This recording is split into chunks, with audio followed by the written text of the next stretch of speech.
All right, this is day 10, and these are the three lessons or three things I'm going to be playing. So, first of all, is I waste a lot of time on Twitch, YouTube, other things on Safari, is what I've noticed.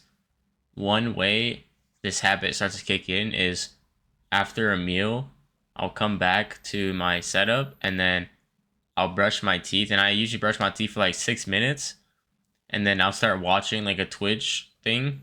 And then once you start watching, you just want to keep watching, right? You'd rather watch a Twitch stream than go like fucking get shit on in a 1v1 and have your ego get hurt. So what I did today that was very effective was when I brushed my teeth, instead of going onto Twitch or watching a YouTube video, I just opened the game and I just watched eval. Just watched the game. Like, not analyzing it. I was just watching for entertainment, and I think it's a good way to stay on track. And also, just not gonna watch any content until all my work is done for the day. Like, once everything is done, then I can do other stuff, you know? But until everything is completed, like, I can't stop and I can't get distracted. So the second thing is that I made a Google Doc on tallying how I die in 1v1s.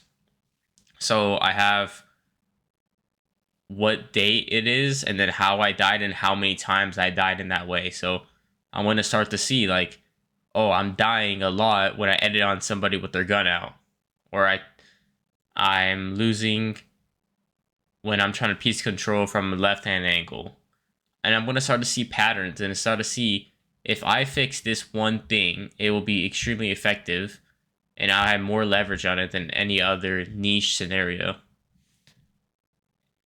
And you can see the improvement over days and weeks, because let's say you make this mistake of holding W like I do 10 times, but then a week later you only make it like 5 times or 4 times, month later once, and like 5 months later it's not even on your list anymore.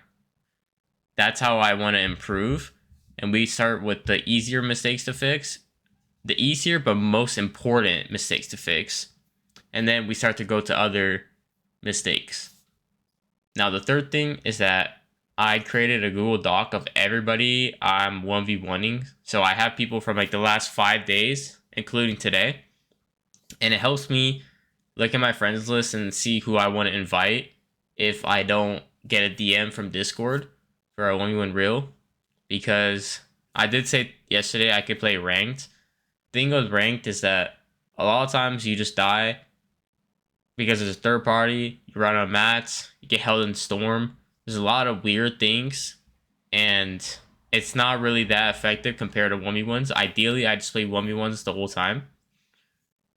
So that's why I made that list, so I can see who's the best person to invite if they're on and if they want to 1v1 me. And it's also very easy to track how many 1v1s I did, because I'm writing my record against them and my win percentage. So I just write, if I lost 6 and won 10, I'd write 10-6 and then whatever win percentage it is, and I can add it up at the end of the day. And I can see the improvement by the difference in win percentage. So if I happen to 1v1 somebody and then a week later I 1v1 them and I have a higher win percentage than I did last week, it shows I'm improving, which is really encouraging, and it's like proof that the work I'm doing is actually working. So today I ended up doing 112 1v1s. This is like the most 1v1s I've probably done in I don't even know how long, because these 1v1s are actually only players from Discord, and players are actually like decent. They're not some random guys I found in the like Speed Realistics map. So these are real 112 1v1s. In this clip, this is just plain simple bad awareness, not tracking where my enemy is, and just blindly editing. So I see the visual footsteps, I see he's above me, and then I start to build up. But as you can see, the visuals is starting to like, it's not showing that it's in front of me, which means he's to my side, but that means he's not above me, so he has to be below me. and then I get shot in my back here. So in this clip, I try to get a right hand peek by piecing from the left side. But what happens is that he goes around. It's like a merry-go-round. So like he tried to piece me from his left side, and I try to piece him from my left side. So there's one key wall that makes a difference here. And if I place it, I win this. So I cone his tops so he can't go up, right? And then I'm like, okay, I'm gonna go piece him. First of all, this is bad, right? We already talked about this.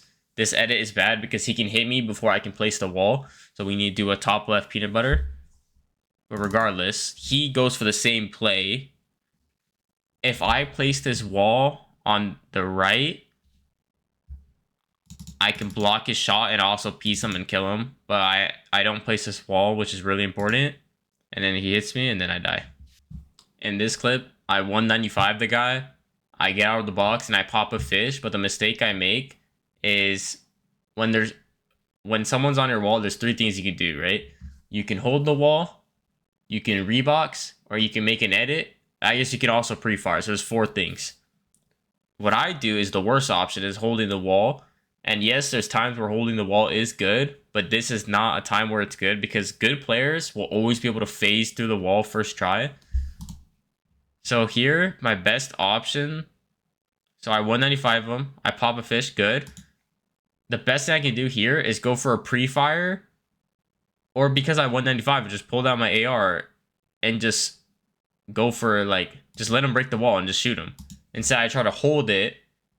And then he phases through and he's in my face. And in this clip, I had bad awareness of the fact that I was standing on the opponent's builds. Or I was connected to the opponent's builds and only connected by his build so that when he edited, he was able to chop me. So this is just bad awareness to getting chopped. So I stand on his builds, he double edits, and then he chops me. Which I don't know if it was on purpose, but if it's a good player, they probably instantly realize it, especially if they're a zone war player. So it doesn't matter whether it's on purpose or not. The way I took damage here, honestly, was just so unexpected. So this guy is pretty bad. But all he would do is like mantle the whole time for some reason. But this was actually a good play to like catch me off guard. This is like a good mantle, right? So like he blocked me off here, so I can't see him. So what I'm thinking is he probably just reboxed because I already hit him 100. So I thought he was just gonna rebox backwards. So then I go up here, but instead he like mantled up and then went for a shot, which is really good. So I mean, I don't really know what to call that. It's such a niche scenario. So I mean, I don't really think it matters all that much. I guess just to know that he can do that. This clip, I just tried it out in creative. Basically, when you do a 180 or yeah, basically a 180. So it's gonna be easier to explain by showing the video. So I do these high walls and then the stair, right? Here, I need to place a floor. It makes everything so much easier. Let's say I place a floor, then edit the two right tiles so it gives me a natural right hand peek, right? I see that he's here, so I go for a piece control play. The thing with this, okay, well, first of all, I don't know why I held W there.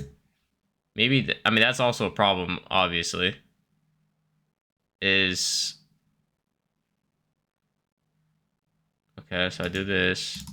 Yeah, so like I like sprinted into it, which made me place the cone slowly and not be able to reset insta. But the thing is, what this guy could do, if he was good, is shoot me and face or like AR my wall and then place this floor, and then I'd be stuck and I'd be dead. The mistake I make here is a simple one.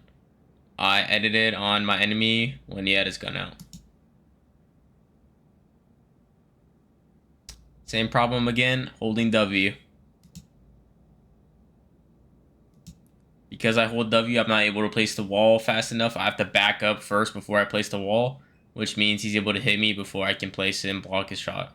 The mistake I make here is the way I rebox. So he goes up, I clearly see that, right? So my first instinct is if I want to rebox, is, well, I don't need to actually, but my first instinct, if I had to, was it should be to go down because he can't piece me. From here, he can piece any of my tops.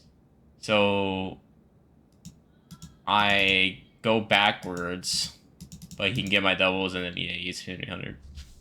The mistake I make here is that I get an HP advantage and he's trying to heal, and while I sprayed his wall, he pre-fired me.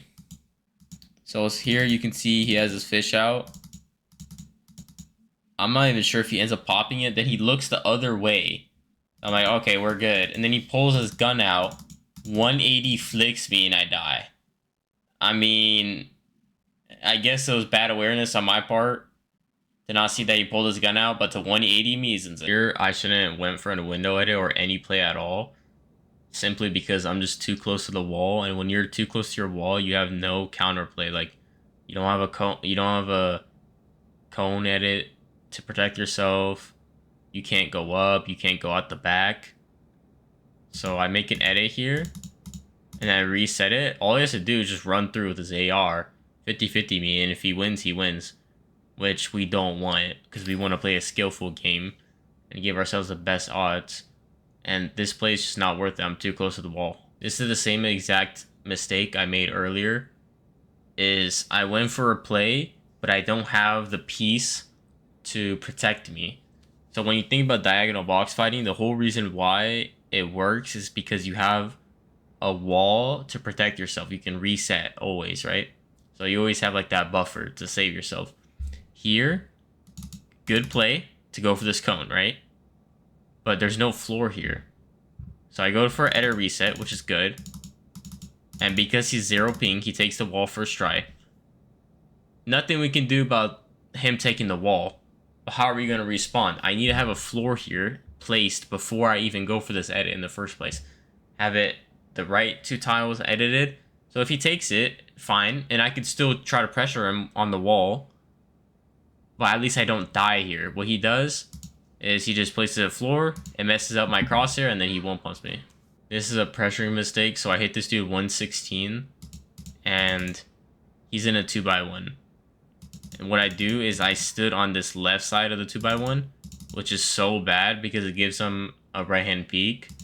So like I can't even see him, and then he hits me 100. Never, ever, ever stand there on a 2x1. I'm not allowed to stand there. This right here is also a really common way I take damage, is when the opponent side jumps. You can see the visual footsteps moving clearly to the left. He's going to side jump me to the left. And I don't place a wall in time. I don't have enough urgency. And he hits me 100. In this clip, I go for doubles. The first mistake I make is that there's no floor here. There should always be a floor when you go for doubles. Second of all, I edit this. Clearly, you can see this guy's pulling his gun out at a very similar time to me. And when I see this, I need to reset my wall. Or if I had a floor, I could reset the floor. Ideally, probably the wall, though. And I would have been fine. I'm at an HP advantage, and I'm trying to pressure him. He reboxed backwards. Usually what a good play to do here is to spray. And what I should have done is sit behind a cone and spray and then bait out a pre-fire, because he's not healing. Clearly he's holding his gun out trying to pre-fire me. So sit behind the cone and then bait the pre-fire. I get a really nice shot here on the enemy. So I'm up 71 damage, but I instantly lose it because of a mistake I make. So when you're up HP, what I always tell myself is never play on your enemy's terms when you're on an HP advantage. What I mean by that is never give in to his peaks. Never let him control the fight. Once you have an advantage, you control the fight. You do the building, you do the shooting, and you bitch him. And the mistake I make is trying to like shoot on this left-hand peak. If I simply just like walk away and just go up the other way, he's down 70 HP regardless, and he can't get counter damage. But this is a really good play by him to get counter damage back on me. So now we both have to heal. This clip is just another side jump where I'm just slow to react. I think I just have to be put in these situations more, and I'm going to become so paranoid against side jump that I'm just going to react quicker. So he does like this bait out where he runs to the left and he runs back to the right. But he kind of like hugs the wall. And I didn't really see it that well. And then, yeah, he just side jumps. This is just a simple edit on enemy with gun out. He has his gun out. And I simply edit him down. There's multiple plays I could do here. I could edit one tile of the floor so he doesn't drop down. And he might go for like a jump shot. Reset it. And then kill him. I could back up out of the box. Then do a drop down. There's so many different things I could have done here. And this was the worst play I could have done. It simply just drop him down. And they just one pump me. Like, what are you doing? So, again, same mistake. I don't know if I want to categorize this as not placing the floor when I do the 180s. Or if I want to categorize this as standing in the first 1/3 of your box. When you stand too close to your wall, you can't reset it. And I'm standing like past my wall. So there's no way I can even reset. Even if I see that he pulled his gun out faster than I did. So it's like, I'm just standing too close. I don't know if that's holding W that's the problem, or just standing too close to the wall as a mindset that's the problem. So I'm going to just say it's standing too close to the wall. Here, we know our enemy is above us, at least a layer above. And if we think about the 3x3 method, so you can clearly see, okay, he's on these ramps. All he has to do is sprint jump and he can get these doubles, right? Naturally, your thought process is, oh, I'm going to rebox away from the enemy, which is good. But when they're above you, you have to rebox like 2 tiles away. Or go down and then rebox first. And yeah, you get myself my doubles. What I really like about this is clearly you can see I'm not just auto editing. I'm checking to see where he is. And I clearly see, okay, I have him full box. Now the mistake I make is that I go into the box with him. And the way this cone is edited, he kind of has an advantage over me because he can stand over my head and it's going to be really hard for me to see him because my character's going to block my vision. And what I should have done is just stay out of the box and then probably shoot out the cone and would have killed him. Just don't go in the box. This clip is just a sequence of bad awareness of getting chopped. So I go up, I just edit reset my wall as well. And I'm held up on one thing. I didn't even know that. He chops me. Okay, I outtrade him. Cool. And I was like, okay, this guy is stupid. I'm going to just use this time to pop a fish. I didn't even realize it was connected on one thing again. So then I get chopped. This situation, I believe I need to place a wall here. And here's why. So I think that when you get doubles, if the enemy is looking away from you, you can do whatever you want. You don't have to place a wall. You just shoot him, right? Because obviously he's not going to 180 flick you unless he's cheating. In this situation, he knows he got his double taken. He's looking at me. And if he was good, he would just place a wall and then cone me and then go up. If I place a wall here, it blocks his shot. And then after that, I could shoot him. This also goes for if I can't see the enemy when I get his doubles. Because he could just be sitting on the ramp ready to 185 me and jump shot me.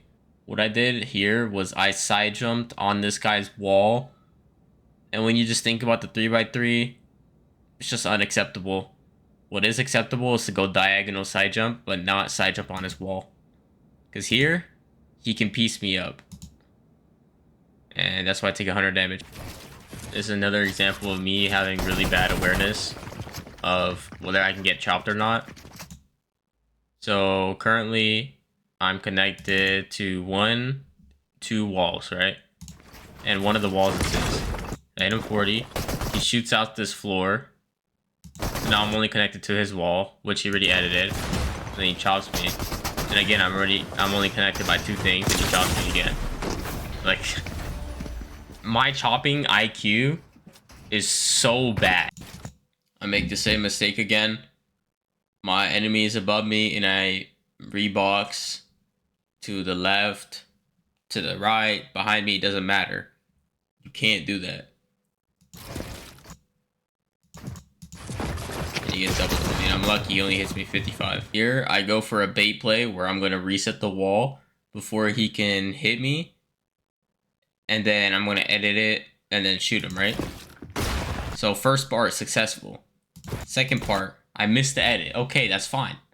but don't edit the same thing again. He knows what I'm gonna do, and I just do it. Like, you know what I'm saying? And he's gonna shoot me, obviously.